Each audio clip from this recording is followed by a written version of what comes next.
पश्चिम सिक्किमको गेजिङ जिल्लाबाट एउटा भयानक तथा अमानवीय घटना प्रकाशमा आएको छ। पुलिसको रिपोर्ट अनुसार एकजना 13 वर्षीय नाबालिगमाथि धेरै पटक धेरैजना व्यक्तिहरूले वर्ष 2024 र 25 को बीचमा यौन दुर्व्यवहार अथवा सेक्सुअल असल्ट गरेको जानकारी हामीले यति बेला प्राप्त गरेको छौं।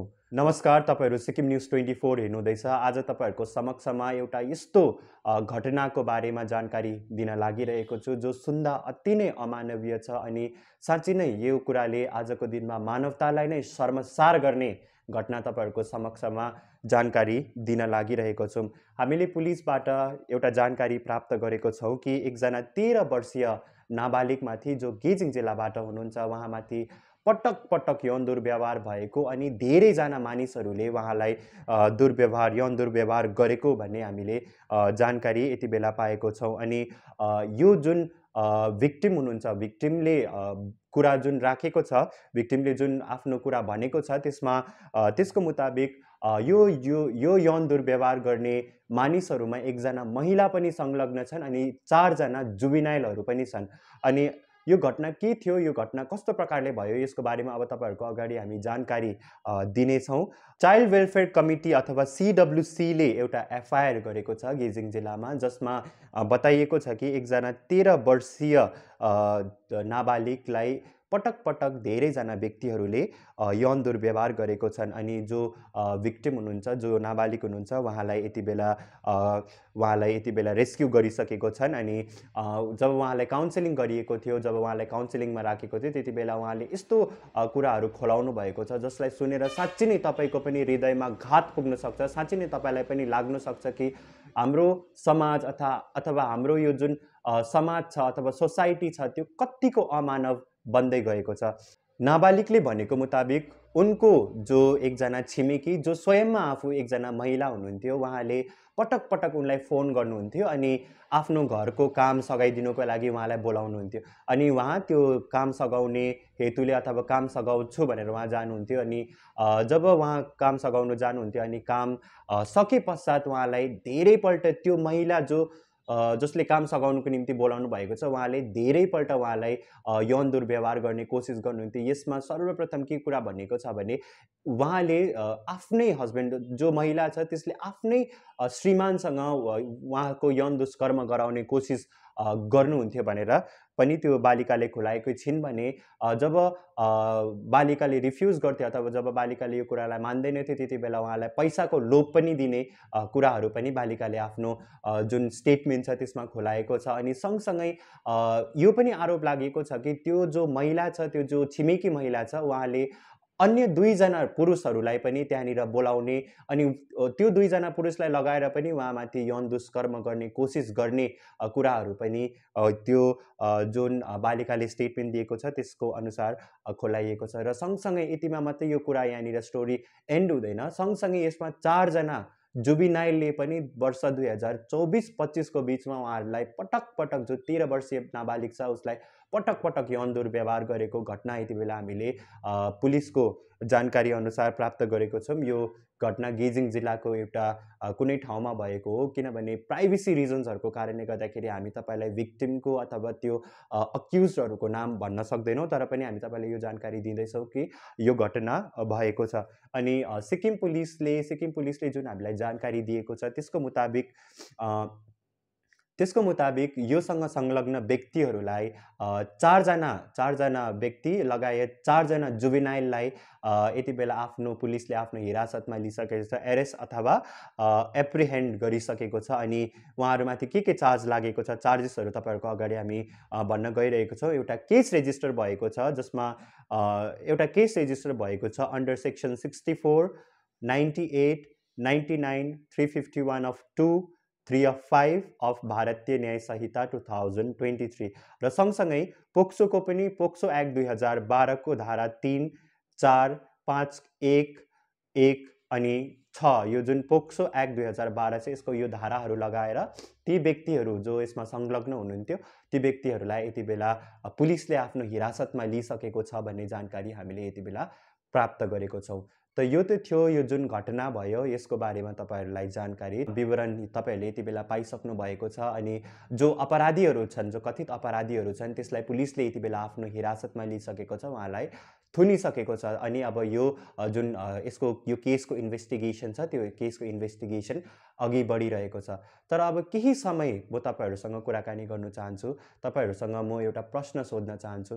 हामीले हरेक दिन हामी तपाईँहरूको अगाडि प्रस्तुत हुने गर्छौँ। एभ्री डे म तपाईँहरूको अगाडि यसरी आउँछु अनि तपाईँहरूलाई सिक्किममा भइरहेको हरेक गतिविधिहरूको बारेमा, सिक्किममा भइरहेको आपराधिक घटनाहरूको बारेमा जानकारी हामी दिने गर्छौँ। तर यो आज प्रश्न सोध्न चाहन्छु, हामीले जुन यो जानकारीहरू दिँदैछौँ, जुन हामीले अवेरनेस, एउटा सेन्स अफ अवेरनेस हरेक व्यक्तिमा आउनुपर्छ भन्ने जुन हामीले सोच राखेको छौँ, त्यो कतिको सार्थक भएको छ अथवा त्यो कतिको सफल भएको छ आजको दिनमा। सिक्किममा हामीले हेऱ्यौँ भने हामी दिनौँ सुन्ने गर्छौँ आपराधिक घटनाहरू।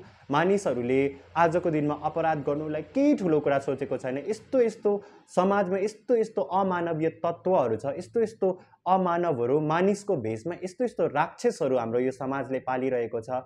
अनि हामीले जुन कोसिस गरिरहेको छ, एउटा सचेत नागरिक भएको, एउटा सचेत समाज बनाउने जुन हामीले पनि पहल गरिरहेको छौँ, हरेक मानिसहरूले आफ्नो समाजमा दायित्व निभाउनुपर्छ। किनभने समाज एक्लै बनिँदैन, समाज तपाईँले एक्लै पनि बनाउनु हुँदैन, समाज मैले एक्लै पनि बनाउने होइन।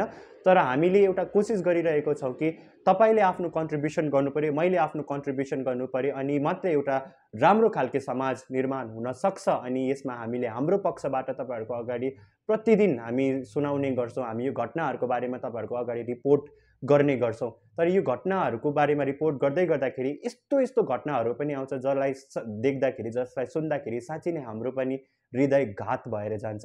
अनि आज म प्रश्न गर्न चाहन्छु, सिक्किममा एनजिओजहरू छ, सिक्किममा धेरै गैर सरकारी संस्थाहरू छ जसले धेरै नाराबाजीहरू गर्ने गर्छ, जसले धेरै प्रदर्शनीहरू गर्ने गर्छ। सिक्किममा त मानिसको लागि छोडेर पशु पक्षीहरूको लागि पनि, पशु पक्षीले पनि अधिकार पाउनुपर्छ, पशु पक्षीको पनि राइट्स बनिन्छ भनेर नारा लगाउनेहरू, त्यसको बारेमा वकालती गर्ने एनजिओजहरू सिक्किममा छ। तर यो सबै एनजिओजहरू जसले वुमेन सेफ्टीको बारेमा काम गरिरहेको छ, आजको दिनमा तपाईँले गएर खोज्नुभयो भने, आजको दिनमा तपाईँले गएर हेर्नुभयो कतिवटा सिक्किममा एनजिओजहरू छ भने तपाईँले खोज्नुभयो भने सायदै तपाईँले अम्लीमा गनेर गर्नु सक्नुहुन्न, यतिवटा एनजिओजहरू तपाईँले भेट्नुहुन्छ। तर यो एनजिओजहरूले के गर्दैछ? सिक्किममा दिनौँ यस्तो खालके घटनाहरू हुँदैछ, जस्तो पाराले मैले आजको दिनमा तपाईँले आपराधिक घटना सुनाएँ। यस्तो घटना सुन्दाखेरि पनि हाम्रो समाज आज किन सुतेर बसिरहेको छ, यो आजको दिनमा एउटा ठुलो प्रश्न भएको छ। हाम्रो समाजले जब राजनीतिको कुरा आउँछ, जब अन्य कुराहरू आउँछ, त्यति बेला चर्को स्वरमा प्रतिवाद गर्ने गर्छ। तर आजको दिनमा जब सिक्किममा हाम्रै मान्छेहरू सुरक्षित छैनन्, आफ्नै घरबाट पनि हामीले तपाईँहरूले सुन्नु भएको छ, आफ्नै घरबाट पनि यस्तो सेक्सुअल असल्टहरू, यौन दुष्कर्महरू भएको रिपोर्टहरू तपाईँले सुन्नुभएको छ। त यो एउटा सिधा प्रश्न के हो भने, यति बेसी आपराधिक घटनाक्रमहरू हुँदाखेरि पनि हाम्रो मानिसहरू किन आज चुपचाप लगाएर बसिरहेको छन्? किनकि हामी यस्तो खालके प्रवृत्ति हामीमा आइसक्यो, यस्तो खालके सोचाइ हामीमा आइसक्यो, यस्तो खालके परिवेशमा हामी पुगिसक्यौँ। आजको दिनमा साँच्चै नै कलियुग सार्थक भएको छ। किनभने हामी सोच्छौँ, जस्तो पाराले मैले तपाईँहरूको अगाडि यो रिपोर्ट भन्दैछु, यो न्युज तपाईँले सुन्नुहुन्छ, त्यस पछाडि तपाईँले स्क्रोल डाउन गर्नुहुन्छ, त्यस पछाडि तपाईँले वास्ता गर्नुहुने, किनभने यो घटना तपाईँसँग घटेको होइन, यो घटना तपाईँको वरिपरिसँग घटेको होइन, यो घटना तपाईँको मानिसहरूसँग घटेको होइन। तर तपाईँले यदि कहिल्यै प्रश्न गर्नुभएको छ कि यो घटना भोलिको दिनमा तपाईँसँग घट्न सक्दैन, तपाईँको परिवारमा घट्न सक्दैन भने तपाईँले कहिले सोच्नु भएको छ? आजको दिनमा यो यो यस्तो खालके घटनाहरू अन्य जग्गामा घट्यो भने भोलि आफूसँग पनि त यो घटना पर्न सक्छ। त्यति बेला के भन्नुहुन्छ? त्यति बेला तपाईँको कस्तो मनोस्थिति हुन्छ? यो आज एउटा ठुलो प्रश्न बनेर गएको छ। समाजमा एनजिओजहरूले के गर्दैछ? यो अर्को एउटा प्रश्न बनेर गएको छ। यति धेरै कार्यक्रमहरू हुने गर्छ, यति धेरै कार्यक्रमहरू हुने गर्छ, राजधानीमा गाउँ बस्तीहरूतिर कार्यक्रमहरू हुने गर्छ, जहाँनिर चाहिँ मानिस त परै जाओस्, एनिमलहरूले पनि, जनावरहरूले पनि यो संसारमा बाँच्नु पाउनु पर्छ, अनि जानवरहरूमाथि पनि क्रुएलिटी हुनु हुँदैन, अमानवीय कुराहरू हुनु हुँदैन भनेर हामी यति बेसी प्रोग्रामहरू हामी देख्ने गर्छौँ।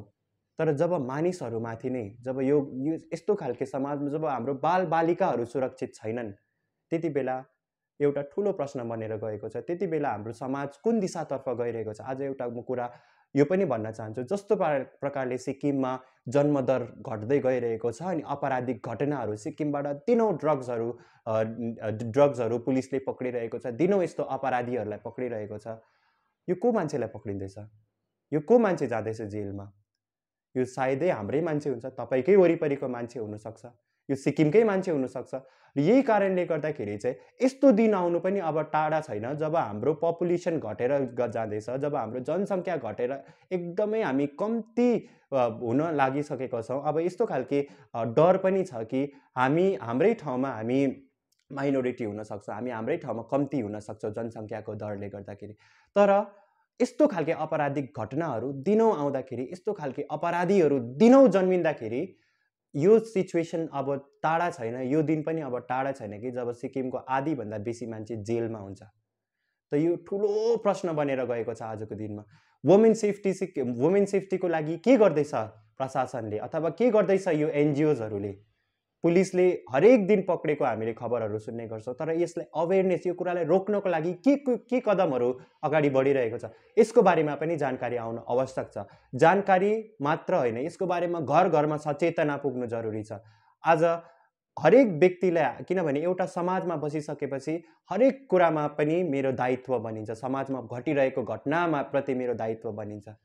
त्यसै कारणले गर्दाखेरि एउटा सभ्य समाजको निर्माण गर्ने हो भने, एउटा सभ्य भविष्यको अथवा एउटा सुरक्षित भविष्यको निर्माण गर्ने हो भने हामी सबैले नै पहल गर्नुपर्छ।